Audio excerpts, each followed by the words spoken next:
Hey, what's up? Come back again with Keramat Alam Channel, tempat kalian mempelajari dan mengenali tentang morfologi, anatomi, dan klasifikasi makhluk hidup, serta fakta mengenai alam semesta.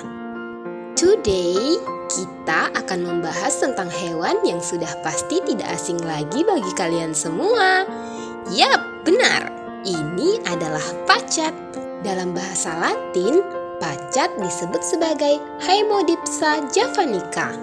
Ia adalah binatang penghisap darah, sekerabat dengan cacing tanah, berbadan langsing mengecil ke depan, berwarna coklat ke kuning-kuningan sampai ke hitam-hitaman. Panjang hewan ini bisa mencapai 50 mm. Pada kepala terdapat 5 pasang mata dan sebuah alat sebagai penghisap. Di ujung belakang terdapat alat sebagai perekat, berjalan seperti ulat jengkol, dan dapat memipihkan tubuh sampai sekecil benang. Sahabat keramat alam, saat di daratan, hewan ini berjalan dengan melekukan tubuhnya. Sedangkan pada saat di air, ia berenang dengan menggelombangkan badan. Seperti yang saya katakan tadi, bahwa hewan ini memiliki 2 alat hisap yang terdapat di ujung anterior maupun posterior yang berfungsi melekatkan tubuhnya pada hewan atau manusia yang dihisapnya. Nah, sahabat keramat alam, tahukah kalian habitat asli dari pacat ini?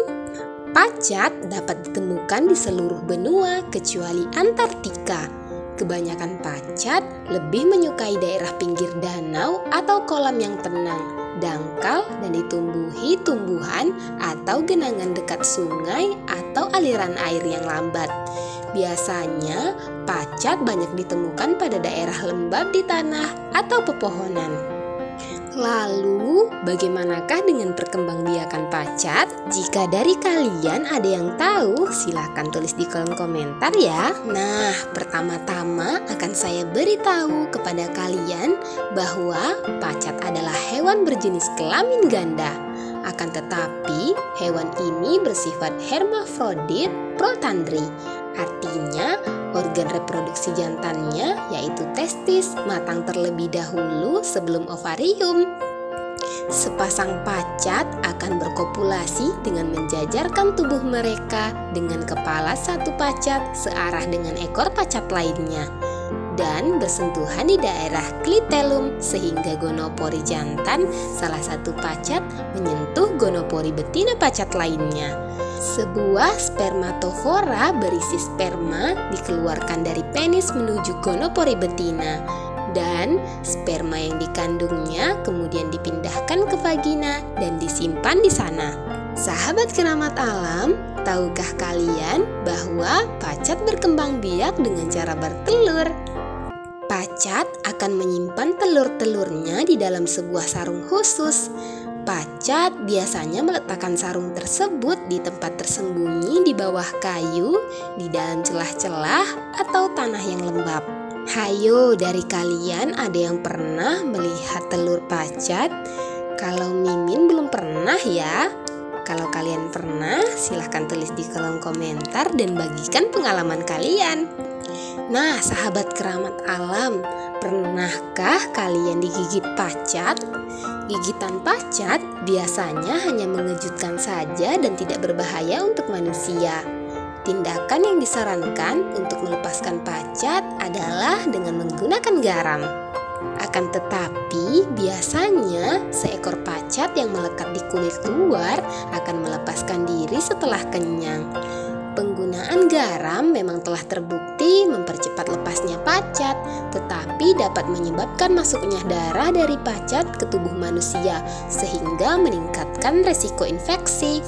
Bakteri, virus, dan parasit dari darah sebelumnya yang dihisap pacat dapat bertahan selama beberapa bulan di tubuh pacat, tetapi hanya sedikit kasus penularan patogen melalui pacat yang pernah dilaporkan. Mungkin hanya beberapa gejala reaksi yang dapat ditimbulkan dari gigitan pacat seperti bisul merah atau bintil yang terasa gatal di sekucur tubuh bekas gigitan. Nah, sahabat keramat alam, ada yang menarik dari hewan yang satu ini. Tahukah kalian bahwa pacat ternyata digunakan di dunia medis loh?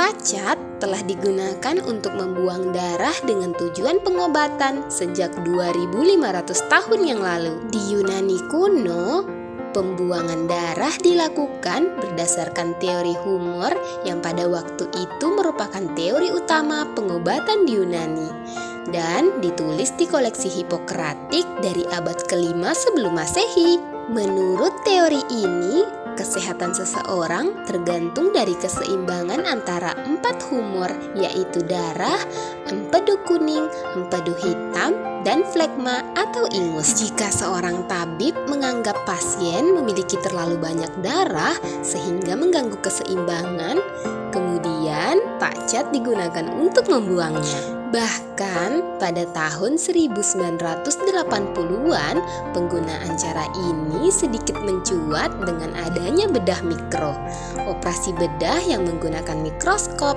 Operasi ini dapat menyebabkan penyumbatan pembuluh darah akibat kurangnya penyaluran darah. Pacat dapat digunakan untuk mengurangi pembengkakan di jaringan dan membantu penyembuhan, terutama untuk mengembalikan aliran darah setelah bedah mikro untuk memasang kembali anggota tubuh yang lepas. Di antara penggunaan klinis lainnya adalah untuk varikosa, kram otot, tromboflebitis, dan penyakit sendi seperti epikondilitis dan osteoartritis. Nah, sahabat keramat alam, apakah kalian berminat untuk memberikan dan membiarkan tubuh kalian diambil darahnya oleh pacat? Tulis di kolom komentar ya bagaimana tanggapan kalian mengenai hewan ini. Kalau Mimin sudah terbiasa melihat hewan kecil ini karena biasa menemukannya di tanah sawah atau perkebunan. Nah, sampai di sini penjelasan tentang keunikan hewan kecil penghisap darah yang disebut pacat. Jangan bosan untuk belajar dan mengenal makhluk hidup yang ada di sekitar kita ya. Jika kalian merasa channel ini memberi informasi dan edukasi, silahkan beri kami apresiasi dengan klik icon like dan subscribe. Thanks for watching, hopefully useful and educational. Bye-bye!